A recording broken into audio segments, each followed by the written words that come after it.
রান্না করলে মাঠে তবেই সারবে কলেরা। ঠিক তাই, কলেরা মহামারী থেকে বাঁচতে এমনই নিদান দিয়েছিলেন ফকির সাহেব। এখানে আমাদের এই মৎস্যপাটা হয় মানে মাস হলে 27-এ 29-এ মাস হলে সেই 87 হয়, বুঝেছেন। আর এই ঘটনাটা হচ্ছে কি, মানে আমাদের গ্রামে সমানে সব কলেরা হয়েছিল, যে বাবার কাছে মানত করে তারপরে পুষ্প মাদুলি এখানে প্রসাদ নিয়ে খাওয়াতে সব আস্তে আস্তে কমতে লাগলো। মানে দু একটা লোক চলে গেছে ওই কলেরাতে, অনেক দিনকে আগেকার ঘটনা এগুলো। তাই আজও বছরে একদিন ঘর ছেড়ে মাঠে রান্না করেন কাটোয়ার কোশিগ্রামের বাসিন্দারা।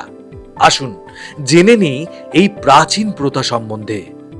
আমরা এসে থেকে দেখছি যে বহুদিনের কথা, এইটা সাধুর কথা শুনে মানে হয় আর কি, যে আগে লোক কলেরাতে মারা যেত, বহু লোক দিয়ে সাধু বাবা এসে বলেছিলেন যে খিচুড়ি রান্না করে নিরামিষ রান্না করে খেতে।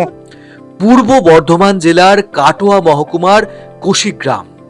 প্রাচীন প্রথা মেনে আজও পৌষ সংক্রান্তির আগের দিন দাদু, ঠাকুমা, বাবা, মা, সন্তান, মোট কথা পরিবারের সকলে মিলে ঘর ছেড়ে মাঠে এসে রান্না বান্না আর খাওয়া দাওয়া করেন এই গ্রামের বাসিন্দারা।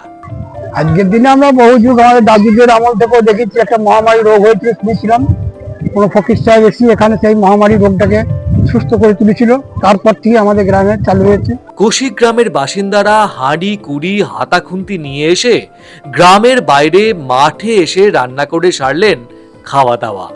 কেউ খেলেন খিচুড়ি বেগুন ভাজা, কেউ আবার নিরামিষ ভাত ডাল।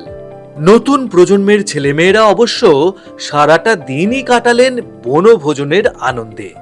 স্থানীয় বাসিন্দারা জানান, আমাদের বলতে আমাদের পূর্বপুরুষ করে আসছে, এইভাবেই মৎস্য করে আসছে, মাঠে করতে হয় 27-এ পৌষ মাসের 27 তারিখে।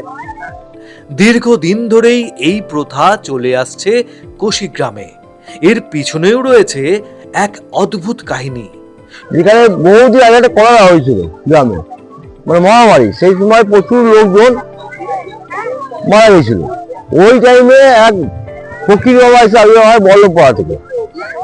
উনি কিছু বিধান দেন আমাদেরকে, যে সমান মাস হলে 28 তারিখ আর কম হলে 27 তারিখ, এই দিনটা বাড়িতে কেউ অরন্ধন থাকবে, কেউ রান্না বান্না করবেন না এবং সবাই নিরামিষ ভোজন করবেন।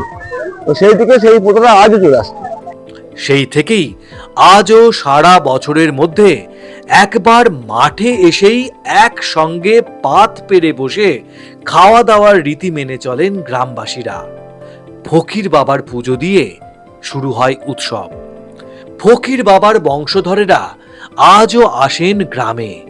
পুজো পাঠের পরে মাঠে বসে নিরামিষ ভাত, তরকারি বা খিচুড়ি কিংবা মিষ্টি দিয়ে চলে খাওয়া দাওয়া। আর বসে মেলা, বাউল গানের সুরে মেতে ওঠে বাতাস। যুক্তিবাদীরা যদিও এমন রেওয়াজকে মোটেই আমল দিতে রাজি নন। তারা বলেন গোটা বিষয়টাই আসলে কুসংস্কার, বরং মাঠে এসে খোলা জায়গায় রান্না করে খেলে খাবার দাবারে কোনো কিছু পড়ে সংক্রমণ করতে পারে। অবশ্য যুক্তি তর্কের ধার না ধরে পাশের যতীনপুর গ্রামের বাসিন্দারাও যোগ দেন এই উৎসবে। আজকে আমরা রান্না করেছি, আমরা প্রথমে এসেছি সকালে, মুড়িতে করেছি আলুর দম, বেগুনি এসব করেছি, আর খিচুড়ি, তারপর শাকের তরকারি করেছি ছেঁচড়ার মতো, বাঁধাকপি টক, পায়েস এসব করেছি আজকে। গ্রামের বাসিন্দা বৈশাখী সাহা, স্বপ্না পাল বলছেন, আমাদের পূর্বপুরুষরা এই নিয়মটা চালাচ্ছে, যে আমাদের বাড়িতে ঠাকুরতলায় এসে পুজো দিতে হয়, পুজো দিয়ে রান্না বান্না করতে হয়, বাড়িতে উনুন জ্বালতে নাই কো, সেই জন্য মাঠে এখানে এসে রান্না বান্না আমরা করতেছি। শীতের দুপুরে পিঠে মিঠে রোদ লাগিয়ে গ্রামের সকলকে নিয়ে খাওয়া দাওয়া আর হইচইয়ের মজায় অন্যরকম।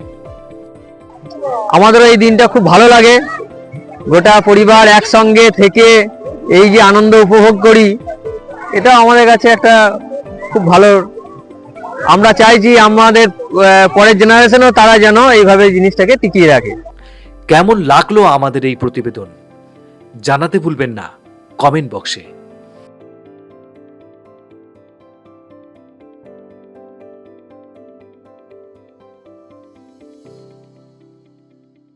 ফলো করুন বর্তমান।